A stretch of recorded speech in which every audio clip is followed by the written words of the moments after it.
ano. Posso ouvir um amém? Você crê nisso? Glória a Deus. Glória a Deus. Eu tenho um tema hoje para dividir com os irmãos e vai ser meio que emendado. Nós vamos falar sobre uma palavra que chama examinar. E por que vai ser meio emendado? Vai ser emendado com a ceia, porque a ceia, nós falamos sobre examinarmos a nós mesmos.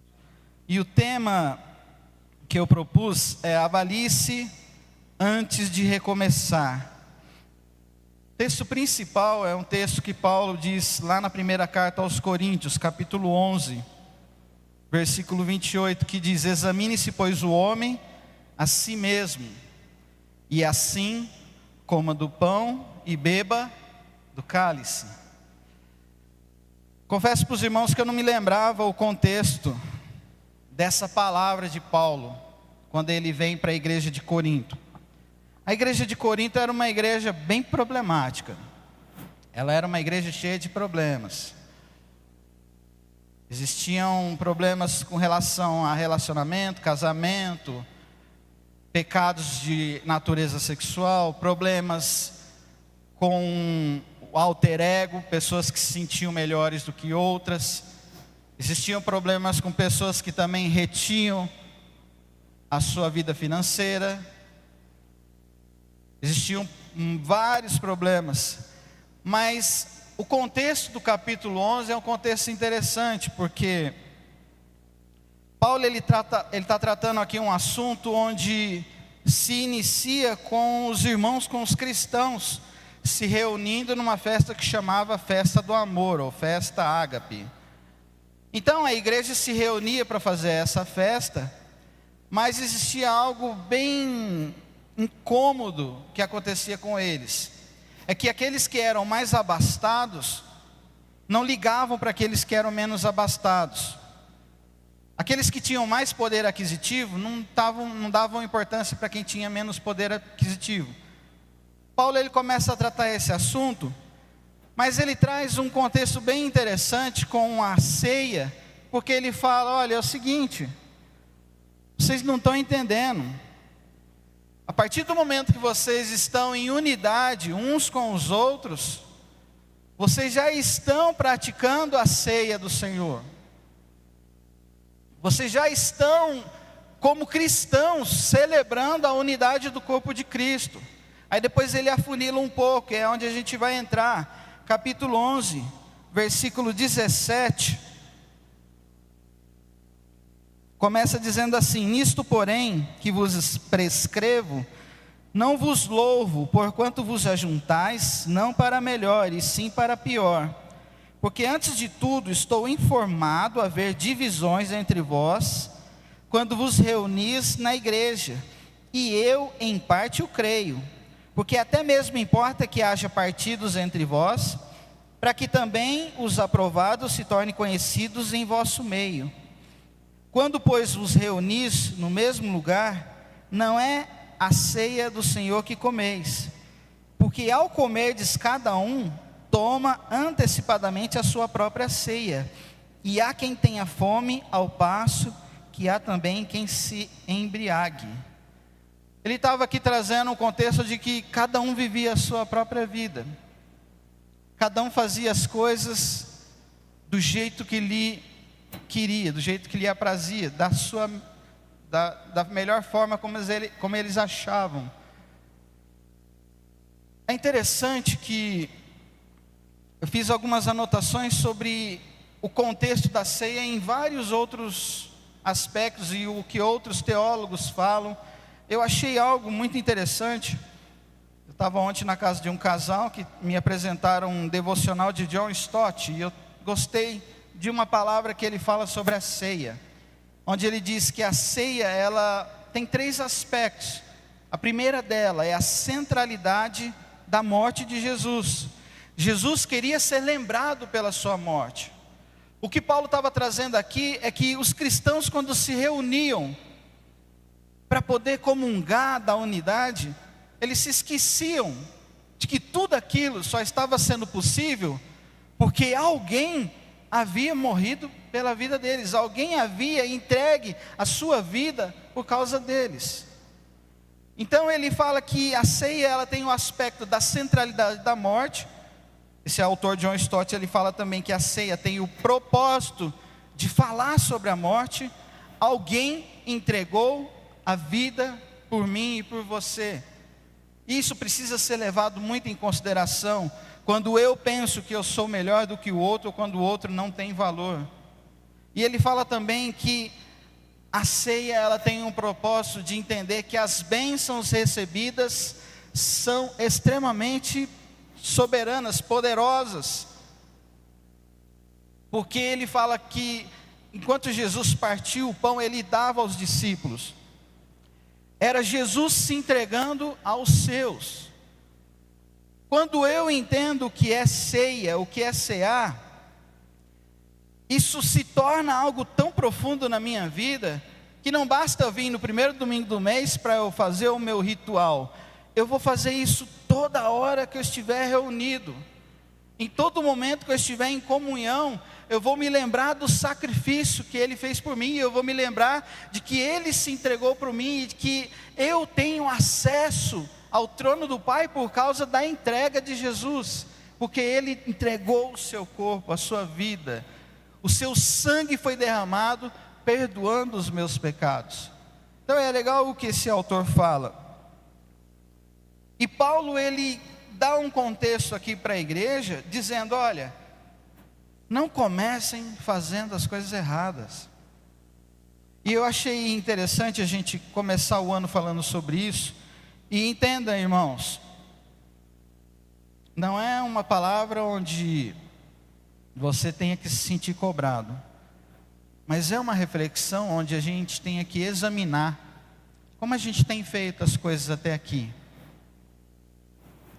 como a gente tem tratado a nossa vida espiritual e como a gente pode aprimorá-la, fazê-la de uma forma diferente, ou melhor, ou mais intensa nesse ano que se inicia.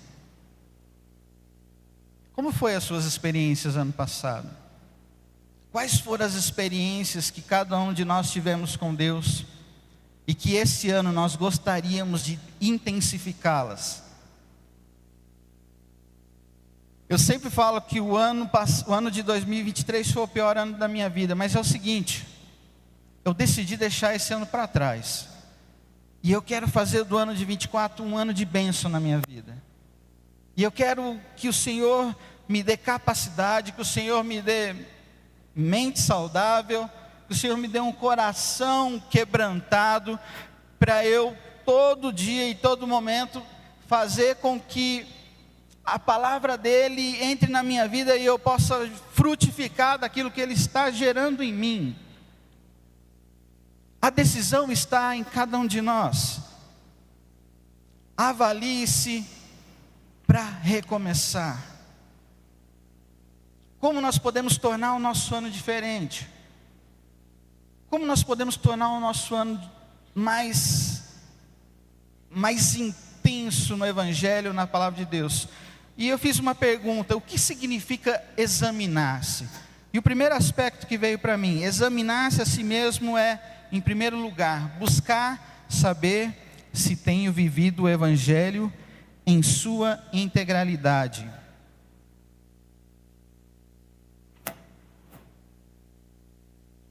Buscar saber se tenho vivido o Evangelho em sua integralidade. Mas o que é o Evangelho? Há quem diga que o Evangelho são os relatos da vida de Jesus. A palavra Evangelho significa boas novas.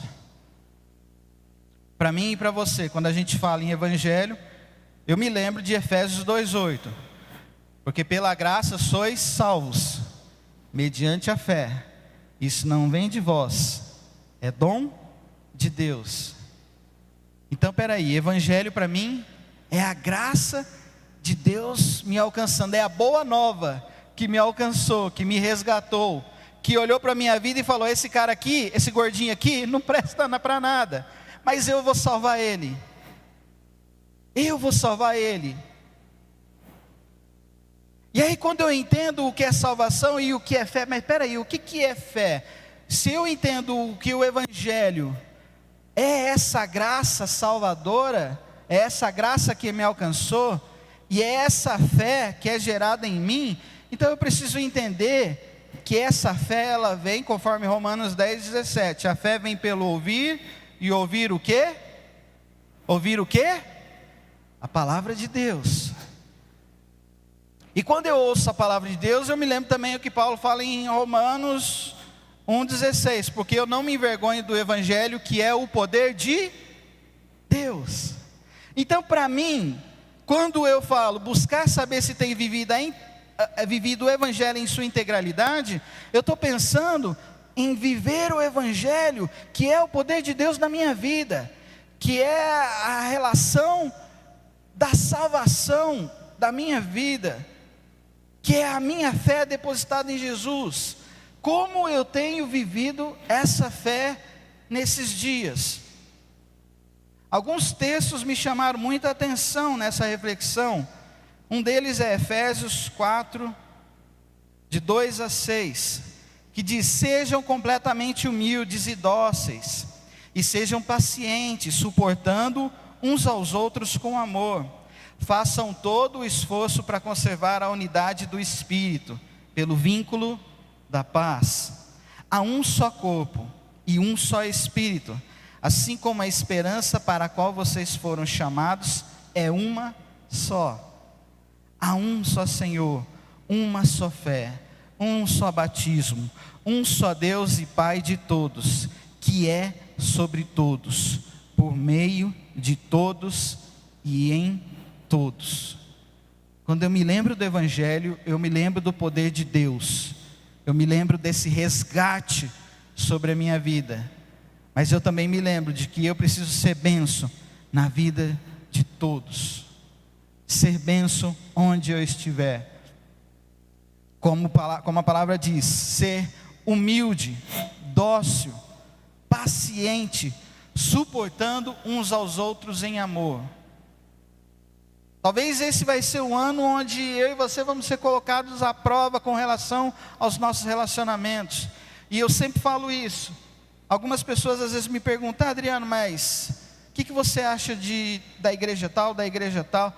Eu sempre digo: olha, eu não fico rotulando igrejas, porque a igreja somos nós. E se você quer uma igreja perfeita, eu tenho uma frase que eu ouvi uma vez de alguma igreja, de um amigo meu que sempre falou isso: a partir do momento que eu entro numa igreja, se eu acho que aquela igreja é perfeita, ela deixa de ser perfeita porque eu acabei de entrar nela, porque eu sou imperfeito. Não existe igreja perfeita. Vão existir relacionamentos que vão ser colocados à prova, mas se você entender o que é o Evangelho, o que é viver a integralidade desse Evangelho, eu vou entender as debilidades da pessoa que está do meu lado, e eu vou orar a Deus e vou falar: Senhor, me ajuda a andar com o meu irmão, com o meu irmão, me ajuda a ter sabedoria para poder ajudá-lo na caminhada, ajuda ele a ter sabedoria para ele lidar comigo na caminhada, para que a gente caminhe juntos. Um outro texto que me chama muita atenção, agora já indo para um outro viés, que é o texto de Tiago 5,16. Confessai, pois, os vossos pecados uns aos outros, e orai uns pelos outros, para seres curados. Muito pode, por sua eficácia, a súplica do justo. Confessar os nossos pecados. Eu primeiro paro aqui. Nós precisamos, na integralidade do Evangelho, reconhecer que nós somos pecadores, e que se existe algo em nós que nos afasta de Deus, precisamos confessar isso. E se precisamos de ajuda, o texto continua: confessai os vossos pecados uns aos outros. É por isso que Paulo começou a falar lá do versículo 17 ao versículo 20 sobre o que ele estava vendo, e ele até disse: olha, eu até entendo que no meio de vocês hajam dissensões, e em outras palavras ele disse: para mim deixa quieto, porque quem é aprovado vai ficar de pé, Mas quem causa dissensão, quem quer briga, quem quer causar confusão, esse aparece e esse acaba sendo separado por próprio Deus. E no versículo 22 ele diz: mas tendes porventura casas onde comer e beber, ou menosprezais a igreja de Deus e envergonhais os que nada têm? Que vos direi? Louvar-vos-ei?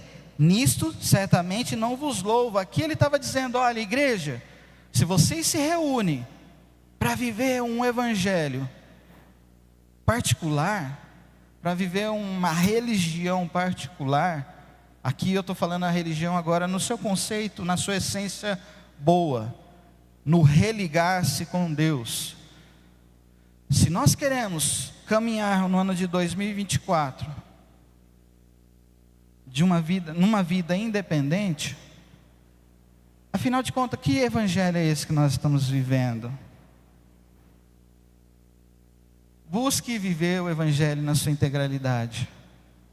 Se há algo errado, entregue isso diante de Deus, da sua vida, das nossas vidas. Que sejamos humildes e suficientes para buscar a Deus e falar: Senhor, eu sou falho aqui, eu sou falho ali, eu tenho essa dificuldade, me ajuda a melhorar, como diz um cantor, né? Me ajuda a melhorar. E se eu não consigo andar em unidade com o meu irmão, eu preciso orar e falar: Deus, eu não quero esse evangelho independente. Eu quero viver o evangelho na sua integralidade, onde eu possa andar em unidade junto com o meu irmão, sendo um, como o corpo de Cristo. E é legal que Batata, né, deu esse tema para os jovens trabalhar esse ano no acampamento deles. Que tema maravilhoso, para a gente começar a trabalhar a juventude, sobre o que significa unidade. Eu tenho expectativas muito boas daquilo que Deus vai fazer esse ano, mas muito boas mesmo. E vocês sabem que eu sou meio pessimista, eu sou meio pé atrás, eu fico meio assim, mas eu estou muito otimista com o que Deus vai fazer nos próximos meses, nesta igreja aqui. Porque quando a gente começa a falar, quando a gente começa no ano falando sobre a unidade, quando a gente começa a trazer para a mentalidade da nossa juventude sobre o que é a unidade, e quando a gente começa a desejar isso no nosso coração, é porque Deus está querendo fortalecer e tornar essa igreja ainda mais forte. E eu falo dessa igreja, mas eu tenho feito alianças com outros pastores, e eu sempre estou em outros lugares e eu estou falando: olha, é o seguinte, o corpo de Cristo é um, e nós precisamos nos unir para impactar essa cidade, para fazer o nome de Jesus conhecido, para declarar o reino de Deus. E é isso que nós precisamos fazer. Um outro aspecto sobre o que significa examinar-se a si mesmo, eu coloquei aqui que significa saber se eu tenho servido ao corpo de Cristo com inteireza de coração. Versículo 27, ele diz assim: por isso, aquele que comer o pão ou beber o cálice do Senhor indignamente, será réu do corpo e do sangue do Senhor. É interessante que eu já vi pastores falando que ninguém pode você não pode tomar da ceia do Senhor se você estiver indigno, se você for indigno. Na verdade, todos nós somos indignos. Nós não somos dignos da salvação, nós não somos dignos de compartilhar do corpo e do sangue de Jesus, mas por causa do sacrifício dele, nós nos tornamos pessoas que têm livre acesso ao trono do Pai, que têm livre acesso ao corpo e ao sangue, porque ele nos deu isso, porque por nós mesmos nós não temos essa dignidade. Mas quando ele fala participar do corpo indignamente, ele está justamente trazendo o contexto daquela igreja. Olha, não faça a coisa certa com a atitude errada. Às vezes eu não lembro para quem eu já falei, se foi para alguém que eu estava visitando ou alguma outra coisa, eu sempre digo isso: o maior problema nosso muitas vezes é querer fazer as coisas certas, mas da maneira errada. Às vezes eu venho, prego, às vezes eu fico na porta, às vezes eu faço alguma coisa, eu limpo a igreja. Tudo isso é muito bom, mas se eu estivesse fazendo isso com a motivação errada, isso não tem valor nenhum. Isso não tem significado nenhum. O importante é fazer isso com a motivação correta. Por isso que Paulo estava falando para a igreja: façam, participem da ceia do Senhor com a motivação correta. Mas o interessante aqui é que ele não fala o seguinte: se você estiver com a motivação errada, não participe. Ele fala o seguinte: vocês precisam se examinar, vocês precisam se arrepender. Então, eu já vi muita gente chegando e falar: hoje eu não estou bem, hoje eu não vou participar da ceia. Meu irmão, nunca mais faça isso. Se existe algo errado, dobre o seu joelho e peça perdão a Deus. Peça perdão. E se você foi faltoso com alguém que está de repente aqui, tenha a coragem, a hombridade, a sinceridade de chegar e falar: olha, quero pedir perdão por aquilo, por isso que eu fiz com você, pelo que eu falei, pela forma como eu agi. Porque eu não posso deixar de participar do corpo e do sangue de Jesus. Nunca mais deixe de participar. Se arrependa e participe. O segundo aspecto fala aqui sobre ter um coração, se tem servido ao corpo de Cristo com interesse de coração. É por isso que o texto de João 1, 6-10 fala um pouco sobre isso. Se dissermos que mantemos comunhão com Ele e andamos nas trevas, mentimos e não praticamos a verdade. Se porém andamos na luz, como Ele está na luz, mantemos comunhão uns com os outros, e o sangue de Jesus, seu Filho, nos purifica de todo pecado. Se dissermos que não temos pecado nenhum, a nós mesmos nos enganamos, e a verdade não está em nós. Se confessarmos os nossos pecados, Ele é fiel e justo para nos perdoar os pecados e nos purificar de toda injustiça. Se dissermos que não temos cometido pecado, fazemos-nos mentiroso, e a sua palavra não está em nós. Efésios 4, 15, 16 diz: antes, seguindo a verdade em amor, cresçamos em tudo naquele que é o cabeça, Cristo. Dele todo o corpo ajustado e unido pelo auxílio de todas as juntas, cresce e edifica-se a si mesmo em amor, na medida em que cada parte realiza a sua função. Não deixe de se arrepender, mas participe da ceia do Senhor. Porque é assim, quando eu e você reconhecemos os nossos erros, o corpo cresce cada vez mais. Se há algo faltoso com o meu irmão, se eu fui faltoso com ele, então eu preciso chegar nele e falar: olha, eu me arrependo porque eu fiz errado, mas eu quero dizer com você isso, eu quero dizer para você isso: nós somos um, e o corpo de Cristo, ele é um bem ajustado. Saber se eu tenho servido o corpo de Cristo é saber se eu tenho sido sincero de coração, se eu tenho vivido uma vida realmente conforme Deus fala. Até porque Hebreus 12, 14 fala: segui a paz com todos e a santificação, sem a qual ninguém verá a Deus. Preciso buscar a santificação que vem dos céus para a minha vida. E o último item fala: se tenho reconhecido com minhas atitudes o senhorio de Jesus em minha vida. Os versos 28-32 diz: examine-se, pois, o homem a si mesmo, e assim coma do pão e beba do cálice. Pois quem come e bebe sem discernir o corpo, come e bebe juízo para si. Eis a razão porque há entre vós muitos fracos e doentes, e não poucos que dormem. Porque se nos julgássemos a nós mesmos, não seríamos julgados. Mas quando julgados, somos disciplinados pelo Senhor, para não sermos condenados com o mundo.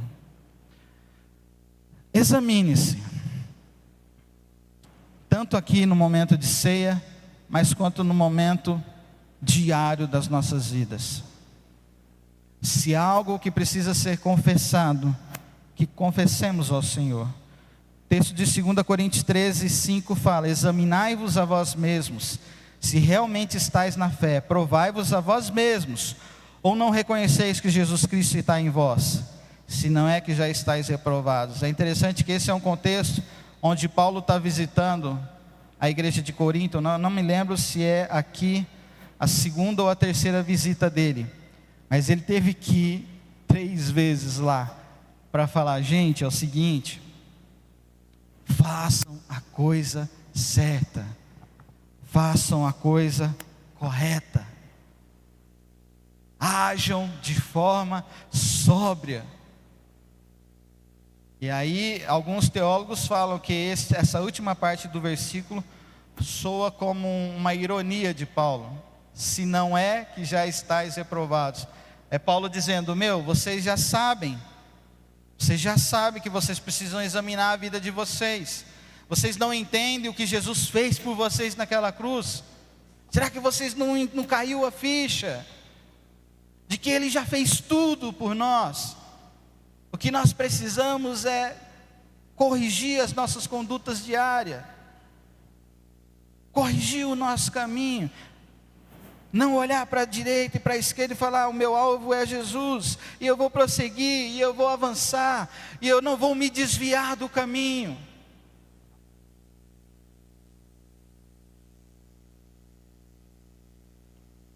Para que a gente possa recomeçar, é muito importante a gente tirar, como eu falei na última vez que eu falei sobre a videira, sobre João 15, é muito importante a gente podar aquelas partes que não são boas na nossa vida. Eu decidi esse ano começar eliminando algumas redes sociais. Eu acho que eu perdia muito tempo com isso. E aos poucos eu vou eliminando algumas outras coisas. Até peso eu estou querendo eliminar esse ano. Olha que glória, irmãos. Vou precisar de muito queijo para poder eliminar peso. Dá muita caminhada, mas a gente precisa eliminar coisas que são tóxicas na nossa vida. O que tem sido tóxico que nos afasta de Deus? Toma cuidado, irmãos, o BBB vai começar. Não fique ligado nisso não. Pelo amor, por favor. Eu apelo, nem que você vá assistir, a Record News, a Record lá, a novela de não sei o quê. Mas não fique nessas coisas que só, corroem o coração. Não perca tempo com aquilo que contamina a mente. Qualquer coisa. Se você tem alguma coisa que do ano passado você viu que foi ruim para a sua vida, comece o ano tirando, avaliando, se examinando e fazendo diferente. Romanos 6:22 diz: agora porém libertados do pecado, transformados em servos de Deus, tendes o vosso fruto para a santificação e por fim a vida eterna. A vida eterna nos espera. Nós somos salvos, nós somos redimidos, lavados no sangue precioso de Jesus Cristo. Viva essa vida, experimente daquilo que Deus tem, absorva tudo o que Ele tem na palavra dEle, deseje mais. Tem um texto de Sofonias, o profeta Sofonias, quando ele fala naquele contexto, ele está encorajando o povo: olha, sejam perseverantes, sejam confiantes, porque o dia do Senhor vai chegar, isso é inevitável, o dia do Senhor vai chegar, mas é o seguinte, abracem essa confiança, abracem isso de uma forma como que vocês possam estar tão esperançosos de que isso não tira o foco de vocês. Concentre-te, Sofonias 2, 1-3 diz: concentra-te e examina-te, ó nação que não tens pudor, antes que saia o decreto, pois o dia se vai como a palha, antes que venha sobre ti o furor da ira do Senhor, sim, antes que venha sobre ti o dia da ira do Senhor. Buscai o Senhor, vós todos os mansos da terra, que cumpris o seu juízo. Buscai a justiça, buscai a mansidão. Porventura lograreis esconder-vos no dia da ira do Senhor? A gente não vai se esconder, não tem para onde correr, porque o dia do Senhor vai chegar. Mas tem como buscar a presença dEle cada vez mais, estar cada vez mais próximos de Deus. E eu digo isso para você: quanto mais a gente fazer isso, mais a gente vai ter o nosso coração aquecido. E por mais que venham as dificuldades, por mais que às vezes você se sinta desanimado com muitas questões. Eu estou desanimado com a igreja, eu estou desanimado com o irmão, eu estou desanimado com o ministério, eu estou desanimado com a minha família, eu estou desanimado com não sei o quê.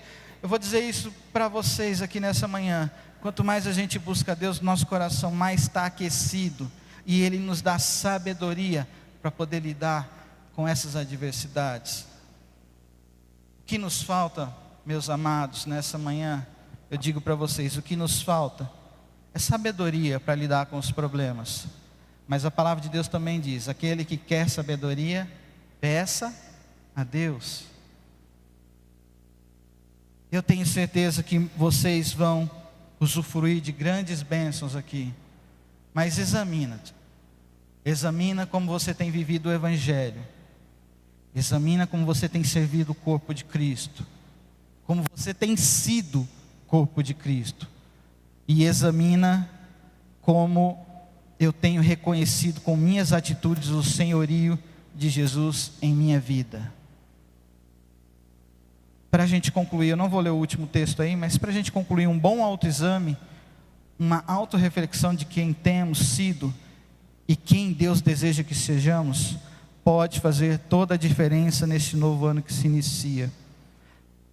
O Salmo 26 é uma oração do salmista, que ele diz assim: faze-me justiça, Senhor, pois tenho andado na minha integridade, e confio no Senhor sem vacilar. Examina-me, Senhor, e prova-me, sonda-me o coração e os pensamentos, pois a tua benignidade tenho perante os olhos, e tenho andado na tua verdade. Faça essa oração todos os dias, e deixe o Espírito Santo ministrar no seu coração. E eu já queria chamar neste momento os irmãos. A gente já vai começar um momento de ceia. Eu quero convidar você a se colocar de pé. Pode vir, pessoal que vai servir a ceia. O texto já foi lido, eu não vou ler ele de novo.